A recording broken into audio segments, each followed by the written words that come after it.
Interview podcasts have been all the rage over the years. So who should be a guest on your podcast? It's probably not who you think. Let's dive in. Welcome to Profitcast. I am the real Brian. And I'm Seth Silvers. And if this is your first time here at Profitcast, welcome here. If you're coming back, welcome back. Oh, yeah. The focus on this show, we want to help businesses and brands understand how you can start and grow a podcast. So we have a lot of episodes. There's also a lot of, Brian's been doing Profitcast for like many years. So there's a lot of good episodes about podcasting in general. And then you'll find recently we've been talking specifically about how businesses can leverage podcasting. And today's topic of guests is super, super important because a lot of people think that I can just start a show, interview a bunch of people, and then my show works and my show is successful. So Brian, when did this kind of like craze for guest interviews start? Well, okay, so as far as when it specifically started, I'm not entirely sure, but I can tell you that they were kind of a big deal. Let's just go with 15-ish years ago, you know, the early 2010s, maybe the late 2000s and all that. Where it got probably the most notoriety was when John Lee Dumas started Entrepreneur on Fire, and he was doing... Which was the first podcast I remember listening to. Yeah. First one. And he was, at the time, I think he was the first person to do 7 interview episodes every single day. So 7 a week, every single day, 365 a year, doing the level that he did anyway. It seemed like there might've been somebody else who was doing something similar, but I think he was really the first to do it, which by the way says something. If you're the first to do it, big deal, right? And he did really good interviews, and he was interviewing some high level entrepreneurs over the years. First of all, it was targeted. He was interviewing entrepreneurs about being an entrepreneur. And so anybody that was a fan of these people that he was interviewing would still get the same level of value from the person he interviewed and also with John Lee Dumas with his show because it was the same people, the same niche. People easily transferred over from that audience to John's audience and back and forth, right? That doesn't always happen, but that did happen with him, which was actually a really good thing. Plus, he was the first to really be doing it. And also people really hadn't been on podcasts. And so it was kind of a new thing. And then everybody else did it. Everybody else was like, oh yeah, I'm going to interview people. I'm going to interview entrepreneurs. And then copycats, clones, everything. It was the biggest thing ever. Everybody started an interview podcast. And the problem is that everybody went in and they had this idea that, well, if I interview people, then these people are going to go and they're going to share my podcast with their audience. And all of a sudden I'm going to have millions of people flooding in and listening to my show. And I'm going to be massively successful. I'm going to make tons of money. And it didn't happen. And it's because, well, there's a lot of reasons, but let's be completely honest. When you interview somebody, that person is busy. You're not paying them. They are under no obligation to share your show with their audience. They may not want to, especially now if they're on a ton of different podcasts. I was interviewing a colleague / friend of mine, and he was saying, I have a policy where I don't share anybody's podcast with any of my audience because it's too much. I will overwhelm them and I will make them feel like I'm doing like constant, commercials. And so not my thing, which I agree with. It didn't go as people had hoped and expected. They weren't good marketing and growth tools, really, is what it came down to. And so, but then let's get even into the question of the quality of the guest too. Who should you have on your podcast? And this is kind of the question when we're saying it might not be who you think. I might even be as bold to say you shouldn't have anyone on your show. Maybe not. Yeah. I mean, it's interesting. My perspective has shifted on this over the last, I would say 18 months, where a guest focused strategy was something that we were certainly advising for podcasts. And now we've realized that a lot of people have done that. And then they're 18 months into a show and they realize their audience might know guests, but they don't have much of a connection with them, unless you're a really, really talented interviewer. And a lot of people, they would bring guests on and they would just be asking all these questions. And they wouldn't really be thinking about the relationship they're building with the audience. Yeah. So we have quite a few shows right now that we're working with where they're actually kind of alternating. They're doing like solo shows and then a guest show and then a solo show and then a guest show. I've actually become less emotionally attached to a specific format. I was just having this conversation with somebody today because they're like, should we have guests or should we not have guests? Yeah. This is a company, they do they do like financial services for artists and galleries. So like really cool stuff that they're doing. They're like, should we have guests? Should we not have guests? It was like, honestly, that's kind of the wrong question. In our process, we walk people through clarifying your audience, defining what problems they have. And then your content format is what's the best way to solve that problem for that audience. So if it's a guest interview, if you know somebody in your network or you know somebody that you want to ask to be on the show, and they are the one who can help solve that solution, then great. But maybe you're the one. Maybe you're the right one to solve that problem. And so it's like, okay, cool. How can we do this? Your audience is going to come back to your show, not because of who you have on your show, but because you're helping them solve problems. Yeah. And I will say, like, big caveat, this is true in we're talking about business shows. Like, we're talking about shows from brands or shows that have some kind of business purpose to it. I would say like comedy shows, true crime shows, like your top 100 entertainment shows. Like those are different scenarios. Those are different scenarios with different strategies. But for most shows that are businesses or there's some kind of model like that behind the show, a guest strategy needs to be a little bit different. And so I don't think the format of should there be a guest or should there not actually matters as much as what is the best way to solve this problem for our audience on our show. I love it. Is it bringing somebody else? Before we started this, we were talking about how we should do a show explaining value-based sponsorship. Yeah. You and I we can talk about it, but why not? Like, oh, we should bring Will Slickers from Hospitality FM on the show and talk about it, because that's how he positions sponsorships for his network. It's like, we should find somebody who is the right person who's more knowledgeable than us and bring them on. Yeah. That's kind of how we should look at it. I love that approach so much more now, is bringing people on only if you need it and only if it adds value. And, they're like, when it's funny, I'm going to go back a little bit, Seth, here on Profitcast, a little into the history of it. When I first started the show, the intention was to bring on people who had succeeded with their podcast, because at the time of starting Profitcast, I didn't know the answers. I wanted to find out how to profit and grow a podcast. And so why not go on the journey with me, and we'll interview the people that know what they're doing, and, they could share their advice. That was the intention of the show. So we started to do that, and that's why it was an interview show. But then I started sprinkling in solo episodes. Here's what I'm learning. Here's what I'm trying. And I started to get listeners saying, we actually kind of enjoy your solo episodes more, because we're actually hearing what you're retaining and what you're applying and stuff. And you're sharing what has worked and what hasn't too. And then, interestingly enough, speaking of John Lee Dumas, he came to me. He was listening to Profitcast back in the day, and which also we both love John. Oh, John's great. Yeah, yeah, he's a friend. Great. Yeah, I love John. He came to me at the time, and he said, Brian, he goes, you're a better host and a better interviewer than I am. And I thought, I don't know about that, but I mean, that he said that, right? That was nice. It was a very nice thing to say.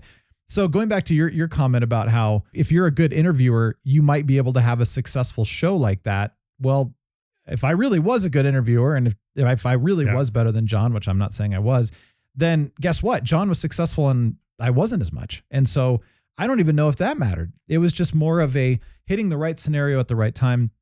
To be fair, though, the first run of Profitcast was actually very successful, and it was a lot of fun. We all learned a lot from it. In fact, I had people coming to me later that said, I just listened to all your episodes and I applied everything, and they went out and had some huge podcasts, huge stuff. So it did work. It was amazing. But the reality is that was what it was back in the day. And I did come with that expectation of that these guests are going to grow my show to high standards. Totally. And they didn't. In fact, I would say that probably less than 20% of them promoted the show, even though they told me, hey, Brian, this was one of the best interviews I've ever done. I felt so good. Like, they still didn't even share the show. They're busy. I gave them all the resources. I sent them all the emails, like everybody says, here's clickable links, here's everything, share it with your social. They still didn't do it. And you know what? That was so common because people are just busy. It just came down to that. Yeah. And so it was an awful way to grow podcasts. Now, interestingly, when I was interviewed on someone else's show, well, that helped to grow Profitcast and other shows that I did really, really well, because then people said, well, I'm going to go check out this dude's whatever he's got, So that was a really good way to grow shows at the time. It still might be. But at the same time, having guests on wasn't. And I was going to say, getting into the quality of the guests, Seth, is kind of funny. So our former mayor, him, great guy, love him, genius brain. He's an engineer. He gets into AI and all kinds of other fun things. Super, super genius. I did an interview with him because I was so curious about his perspective on running the city as a mayor. And I loved his stance, and I loved what he was standing for and running for. And I did an hour and 20-minute interview, and I cut it down to, I think, 23 minutes because he's an engineer. Exactly. His brain is going faster than his mouth is. And so it took him forever to get what he was trying to say out. And so Yeah. an hour and 20 minutes cut down to 23 minutes. And that's another thing that I wanted to say too. He's a quality guest, but the hour and 20 minutes was not quality. So I'm throwing this in that you got to look at, does your guest add value? This goes back to, why are they on the show in the first place? So does your guest add value? And then even then you've got to look at some very surgical editing of that guest, most likely because not all of them are professional speakers of some kind. Many of them might, in fact, I did a bunch of physical therapy podcasts, and they brought all these doctors on, geniuses, great people, credible information. Some of the worst spoken presenters I've ever heard in my life. It's like you just didn't want to listen to them because they were putting you to sleep, but genius minds and stuff. So that's another thing to consider. Let's look at Peter Jackson, the Lord of the Rings trilogy, Weta Digital, right? Peter Jackson, the director. A friend of mine had him on his show. He was so excited. He got Peter Jackson on his show, and he never aired it. He said it was the worst interview he had ever had in his entire life because Peter, amazing, just had no presence and did not deliver any kind of value whatsoever. He never aired the interview. So keep these things in mind. I mean, these are all really important things to remember, that just because it's Peter Jackson doesn't mean you should air him. Yeah, totally. And I think, just to be clear, we're not trying to speak poorly of anybody who is doing all the interviews on their show. Like, no. These are great. Yeah. Like, we're like looking at that. Some examples. This plays an important role in it. The problem is that a lot of people, we've seen people start a show and they look at their growth strategy for the show simply being siphoning off a portion of each guest's audience on social media. Yeah. And the problem is it kind of just doesn't work anymore. It may have in the past, but it kind of just doesn't work because people are less likely to share because there's more noise and there's more things. And also, I think from an audience perspective, the audience has more competition with shows. So even if I'm seeing people in my network that are sharing, hey, I was on the show, it's just harder to convince me to go and watch that content. So you do want to make it easy for your guests to share your episode. There are things you can do to make them more likely, probably another episode of how do you actually get a guest to share an episode. So that should be part of the focus. But when it comes to a growth strategy, that can't be the primary strategy for growing a show. Yeah. There's got to be more beyond that. An example of this with a client recently, they're getting to a pretty notable place, size-wise and fame-wise. And so they're able to, most people would probably answer the phone when they call. They had mentioned to me that they were wanting to have these two guests on the show. And I respectfully asked, why? So why do you want to have them on the show? Yeah. Yeah. It shouldn't be offensive. Just why? Yeah. Because from my perspective, I'm trying to keep this client's show as narrow as possible. Sure. Like as narrow to like the topics, because we're trying to get this particular individual known, really well known in these topics. And I knew that these two shows would kind of veer away from that. Yeah.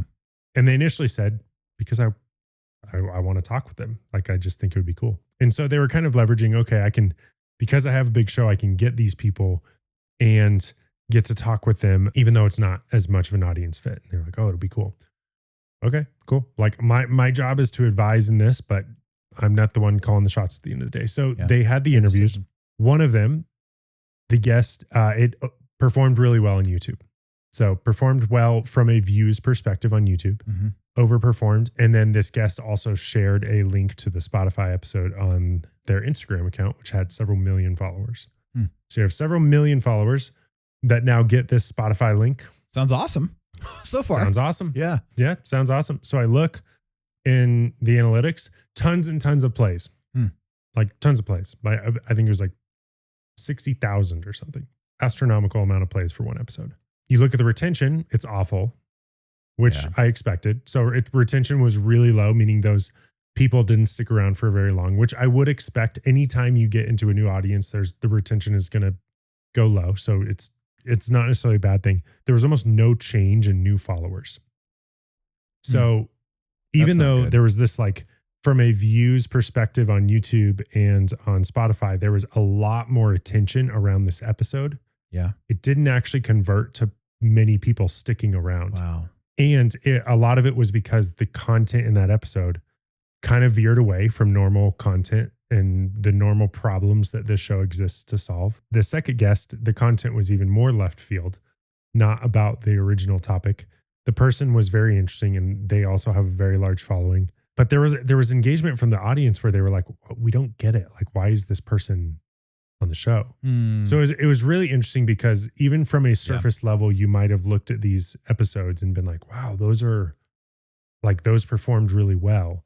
If you're looking at how many people clicked on the episode, but then as far as new people coming in from that audience and following the creator, it was minimal. Was it more than if you just would have created an episode solving a really specific problem for your audience? Probably not, actually. And so it was interesting to see the data behind that. And that's actually gotten me to where anytime a show reaches out and asks one of our clients to be on their show, or there's a handful of our clients that we kind of advise on what shows they go on and what shows they don't. And I always ask why. One of the clients we get this question with often is Alex Hormozy right now. Mm-hmm. And he's like, so people want him to be on the show. And I say, why? Like implying do you want it just because he's famous? Yeah. Do you want it because he's one of the biggest business influencers right now? And it's like, what I want to hear is we want to have Alex on because we think he would speak to this topic better than anybody else out there. Because if you're just going to ask him general business advice, then like get anybody to ask general business advice. Yeah. But especially if you're going to get somebody of that caliber to say, yes, I'm going to spend my time doing this. If you come to them and you're like, hey, we've done our research. We want to talk about this on the episode. Here's our audience. We think you're the best person in the world to talk about this to our audience. That's appealing. That's valuable. You might even share it if it's a good interview. So it's kind of this thing where, again, it's less of, okay, who's the most famous person I know to get on the show? Who's the biggest guest that I can get on the show? I see podcasters all the time just putting big call outs of like, who wants to come on my show? If somebody wants to come on your show, like that is not a good enough reason. Yeah. Even with famous people, you should have a reason of why. And we could do 10 more episodes on examples of celebrity podcasts that have failed after millions of dollars pumped into production because they thought that celebrities interviewing celebrities would bring everybody away from other podcasts. And it's like, there still has to be a premise behind the show. Yeah. I want to see a really specific reason of why this person is going to be on the show.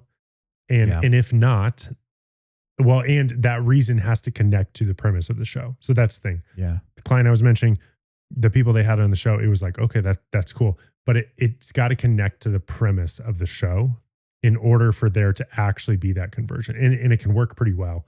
But a lot of people are way too broad with the guests that they want to get on.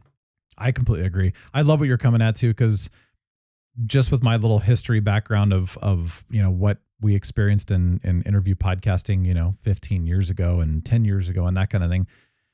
I love your approach. I do think that, you should ask the question, do you really even need anybody on your show at all? And if so, Absolutely. Is this person the right fit for you? And does it actually add value to your audience? And let's be honest, everybody has starstruck thing. Oh my gosh, I get to interview, whoever, right? Some celebrity. Oh my gosh, I get access to a celebrity that I would never have otherwise. Well, yeah, we've all been there, right? But the reality is that maybe not all of us, but let's just say most of us have been there. But the reality is that that's not a good enough reason, like you were saying, to have somebody on. You're fanboying or fangirling over it, but the reality is everyone else isn't necessarily. So don't discount what you have to offer and what you have to say, because sometimes you know more than you think you do. So come at it with the authority of your company, of your expertise and your knowledge. Feel free to interview people if they have something, Seth, like you said here, where they have something that you don't, or you want to learn from them. That's fine. But then come back at it from a solo standpoint, offer your expertise, offer your knowledge, and be confident in that. In fact, I did an episode about that not that long ago, where I was talking about if you have the knowledge and the expertise and the experience to share, then you need to share it, and then have that confidence in sharing it because you're going to be able to actually add value and help somebody. Do it solo. You don't need to have somebody else with you on this one. I feel like it dilutes what you're bringing to the table when you interview other people sometimes.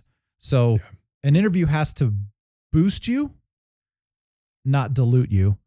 And the other thing, put that on a shirt. There you go. I like that.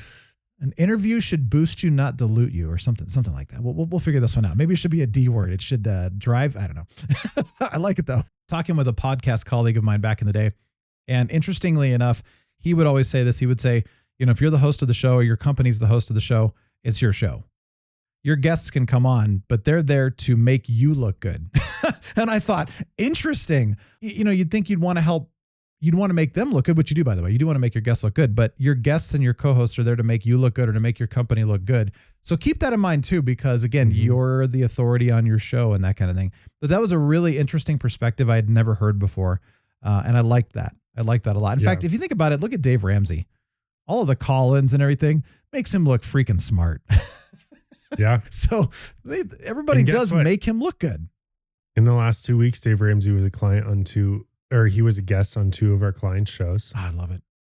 And it's because Dave Ramsey's a really good guest. And so when they're looking to have, he adds a ton of value. Yeah. Is Dave Ramsey going to share those episodes?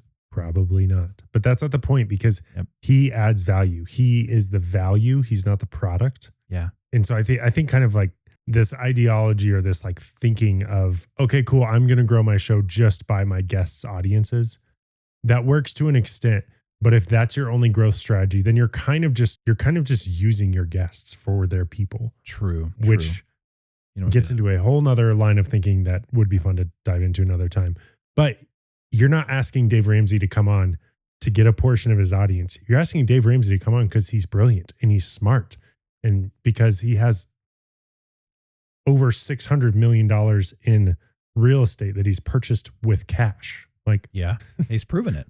He's somebody he's one of the few that's proven what he has done, and others have only aspired to that. So, So again, it shifts from, okay, cool, we're bringing somebody like Dave on so that we get a portion of his audience. Yeah. And instead you're building trust with your audience, because you're saying, hey, anybody we bring to you is going to be valuable. So they're going to come back the next week, not necessarily because they know who the next guest is.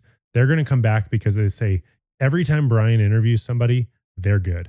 Yeah. And the best example of this I've seen and heard was with Jordan Harbinger. And he was talking about how he started out really, really narrow with his show. And he was only interviewing people kind of in a certain industry. Yeah. And then he would slowly, like once a week, he would start bringing somebody in a little bit more broad that would be a little bit different. But he would tell his audience, like, hey, I know this is out of the ordinary. And Jordan told me that his favorite emails to get are emails where people say, I never thought I would have been interested in that episode, but I listened because I trust you, and it was my favorite one I've ever done. The value there is they are there for what Jordan's going to bring. Yeah. So they might come for the guest, but they're going to stay for the host. That's true. So it's this kind of thing where if you're bringing guests in based off of their value and based off the problems they can solve, and that's the focus, then your audience isn't going to need some celebrity name to listen. That might get more plays. But they're coming because they're like, okay, cool. I trust you as the host. I trust that you're going to make this show awesome. Yeah. Whoever's on it. And it's just, it's a totally different perspective. I love it. We used to say this back in the day too, that, people come for the topic and stay for the host. So you're saying the same thing essentially with they come for the guest and they stay for the host if they don't know you. But I agree with you wholeheartedly. In fact, that's something that I have learned this over the years. Guests are great, but they're there for you. Yep. I mean, really. So again, don't discount that. I think that's something that a lot of people say, well, I have to have guests. I have to do this. We have to interview people. We don't. Totally. And this is something that I talked about too, as being a professional host too, is that interviews are kind of a bread and butter for what I do because I'm interviewing the experts, but I'm coming in as somebody that has the talent and the skills to be able to run and host a podcast where they may not, but I'm interviewing the experts and I'm drawing out the interesting information that they might not have been able to do otherwise because they wouldn't have thought of it or they wouldn't have presented it in a way that was interesting. So again, that's a different factor too. So interviews really do have a place. And like you said, we're definitely not dogging on it. I love interviews. I think they're great, but I think they've been overdone and I think everybody's copied everybody. And so it's using them in a very strategic manner is really what has to happen from this point forward. So I love it. Yeah. I love it. Yeah. All right. Well said. Well, thank you. And thanks for being a part of the show today. And thank you, Seth. And thanks for listening. Thanks for watching. Love for you to subscribe. I mean, I can't even say the word subscribe. There we go. I say it now. Subscribe. It's 5:39 on a Friday afternoon. That's right. So yeah. Words aren't coming out straight. It's time. It's 5:00 somewhere right here. It is. Oh, let's go Rams. Subscribe to the show. We would love for you to be a part of this. Rams. We'd love to hear from you. Yeah, go Rams. Rockmypodcast.com. That's where we have all of our podcast information. Seth is at storyon.co. Come check him out. He's a master at strategy and marketing, and of course, all the editing and the production and all the other great stuff that you do over there. I'm realbrianmedia.com. Also, I don't do the strategy and the marketing like Seth does. I do the editing and the production, but I do the hosting. So yeah, let's have some fun. I don't know. I don't do the editing like you do. I'm the worst editor on our team. Well, you've got a great team though. That's surround yourself with people that are better than you. Wasn't that Henry Ford that said that? I think so. I'm sure he took it from somebody else. Let's go with Henry Ford or Jesus. I don't know. Well, thanks for joining us. We'll talk to you soon in a new episode.